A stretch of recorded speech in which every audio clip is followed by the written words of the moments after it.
एक सवाल, मान लीजिए आप किसी दुकान पर गए हैं, एक बैग पसंद आ गया, उस पर साफ साफ लिखा होता है कि MRP 999 रुपीज। अब आपके पास दो रास्ते हैं, पहला चुपचाप पैसा दीजिए और उसे बैग लेकर घर ले जाइए, और दूसरी तरफ दुकानदार की तरफ देखकर एक मुस्कान के साथ कहिए भैया थोड़ा कम कर लीजिए। दिलचस्प बात यह है कि भारत में लोग दूसरा रास्ता ज्यादा चुनते हैं, लेकिन हमने कभी सोचा है कि ऐसा क्यों है? क्या भारतीय दुनिया का सबसे बड़ा बार्गेनर है, या इसके पीछे इतिहास और मनोविज्ञान और फिर मिडिल क्लास परिवार का एक ऐसी कहानी या हिस्सा छुपा होता जो शायद हमने कभी समझा ही नहीं। आज हम उसी कहानी को जरूर समझेंगे। सोचिए, रविवार का दिन था, पूरा परिवार लोकल मार्केट में जाता है। माँ को एक साड़ी दिखती है, भाई जूता देख रहा होता, पापा दुकानदार से पूछते हैं भैया ये कितने का है?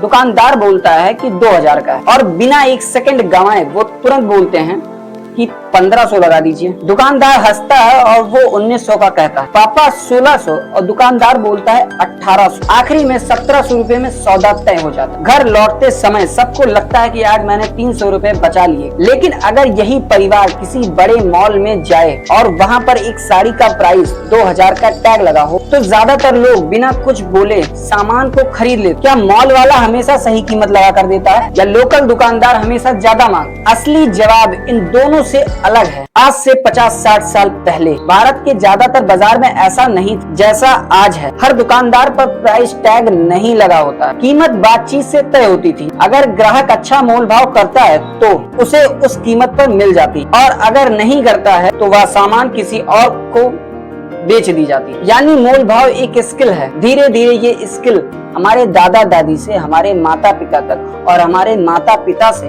हमारे तक पहुंच जाती। इसीलिए आज से बहुत से लोग दुकानदार पर जाते हैं तो सबसे पहले कीमत सुनते ही कहते हैं कि भैया थोड़ा सा कम लगाइए। अब सबसे दिलचस्प हिस्सा है, मान लीजिए आपने 300 रुपए बचा लिए। क्या आपको सिर्फ पैसे बचाने की खुशी होती है? नहीं, असली खुशी इस बात की होती है कि मैंने आज अच्छी डील कर ली। इसे साइकोलॉजी में विनिंग इफेक्ट कहते हैं। जब हमें लगता है कि हम दूसरे से हमने एक अच्छी डील कर ली है, तो दिमाग में संतुष्ट का हिस्सा और एहसास हो जाता है। यानी कई बार जब हम 50 रुपए नहीं बल्कि जीतने का एहसास खरीद रहे होते हैं। अब MRP का मतलब समझते हैं। बहुत से लोगों को लगता है कि MRP ही हर जगह आखिरी कीमत है, लेकिन ऐसा नहीं होता है। MRP का मतलब है मैक्सिमम रिटेलर प्राइस, यानी दुकानदार इससे ज्यादा कीमत नहीं लगा सकता, लेकिन अगर वह चाहे तो उसे कम कीमत लगाकर बेच सकता है। और यही वजह है कि दुकानदार ज्यादातर डिस्काउंट कर देता है, और कई जगह मोल भाव का गुंजाइश हो जाता है। लेकिन हर जगह मोल भाव करना सही नहीं होता है। जैसे सुपरमार्केट, मेडिकल स्टोर या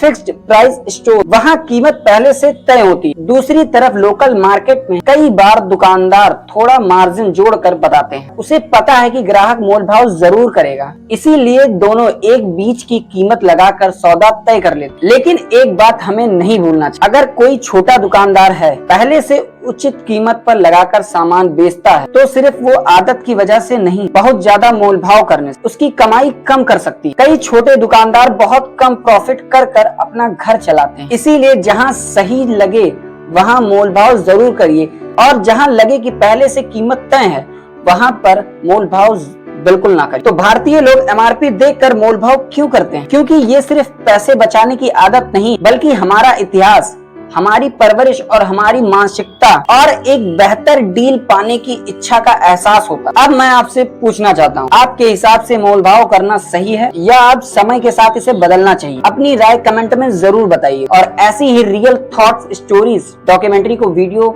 पसंद आई हो तो वीडियोस को लाइक और चैनल को सब्सक्राइब करते रहिएगा। और मिलते हैं अगली ब्लॉग में।